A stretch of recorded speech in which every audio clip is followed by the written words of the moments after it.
à tous, rendez-vous chez vous aujourd'hui à Verneau dans le Nord-Côte d'Or, un tout petit village de 90 habitants, mais avec un éleveur qui a plus de 250 000 bêtes à cornes. L'escargot bourguignon, c'est là.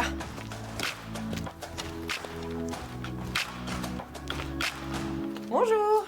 Bonjour. Bon, je crois que je suis au bon endroit, c'est vous l'éleveur d'escargots? C'est ça. Bah tiens, j'étais en train de ranger mes produits. Ils sont plus tellement vivants là. Là, ils sont déjà cuisinés, on est à la fin du cycle. Parce que nous, sur la ferme, on fait tout.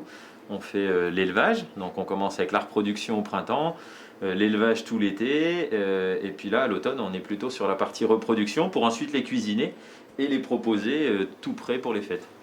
Ils sont à la ferme là, ils sont sur place? Ils sont juste derrière, ouais. Vous m'emmenez? Allez, tiens, on va voir, en avant. On va pouvoir enlever les masques comme Ça ça. sera plus sympa. Ah oui, d'accord, ça ressemble à ça, un élevage d'escargots. Eh ben oui, des tunnels de planches qui servent de cabane pour que les escargots se cachent, beaucoup de végétation pour qu'ils trouvent à manger et qu'ils se protègent du soleil, du vent, pour garder l'humidité. Un petit peu d'arrosage et puis après de la nourriture, donc c'est essentiellement végétal. Et puis après on fait un petit complément avec du calcaire dont ils ont besoin pour fabriquer la coquille. Vous vous êtes lancé il y a longtemps? Ça fait 8 ans maintenant. Et pourquoi les escargots? Tout simplement parce que je ne suis pas issu du monde agricole, moi mes parents n'étaient pas paysans. D'accord. Et comme j'aimais beaucoup les animaux, je voulais faire de l'élevage et l'escargot ça prend pas beaucoup de place. Vous faisiez quoi avant? Moi j'étais dans l'informatique, donc rien à voir. pas de rapport.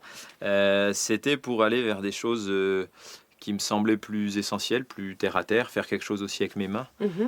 J'ai découvert que ça regroupait pas mal de choses qui me passionnaient. Aussi bien le travail en extérieur avec l'élevage que de la cuisine, puisqu'on transforme nos escargots sur la ferme. Donc moi j'aime bien manger, j'aime bien la cuisine, donc c'était l'occasion de préparer mes produits. Et puis ça me permet aussi de communiquer sur mon métier. Moi j'aimais beaucoup aussi l'échange avec les gens. Et aujourd'hui, je fais des visites, donc j'accueille du public. C'est génial. J'entends des bruits, c'est sûr, c'est pas des escargots. Il y a d'autres animaux là-bas? On a plein d'autres animaux sur la ferme. On continue alors? Ouais, on peut aller voir la suite, ouais.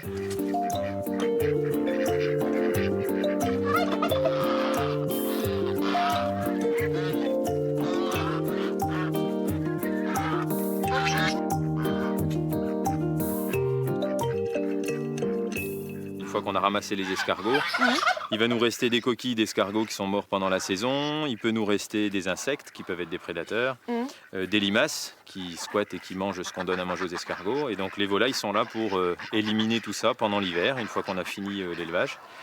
Et ça fait une bonne symbiose de manière naturelle.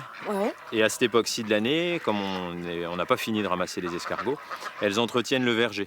Les oies, elles broutent sous les arbres fruitiers, les volailles chassent certaines larves, certains insectes et ça évite aussi certaines maladies. Ah oui, c'est vraiment, tout est utile ici. En fait, il y a un cycle du début à la fin. Ça a été réfléchi comme ça, votre exploitation? Ouais, ça s'est monté progressivement. Moi, j'ai commencé au départ qu'avec les escargots.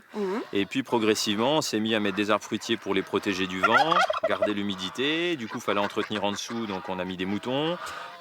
Après, les volailles sont arrivées pour nettoyer les parcs. On met aussi des lapins qui nous servent de tondeuse juste avant la récolte, pour manger l'herbe qui reste avant de ramasser les escargots.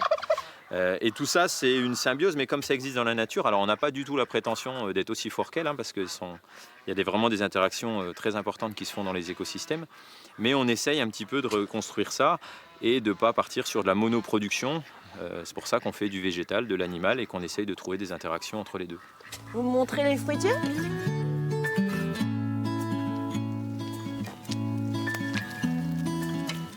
Donc ici, on retrouve plusieurs arbres fruitiers, certains plus anciens, d'autres plus jeunes. Oui, le jeune poirier. C'est ça. Et ça nous permet de produire des fruits qu'on transforme ensuite en sorbet sur la ferme.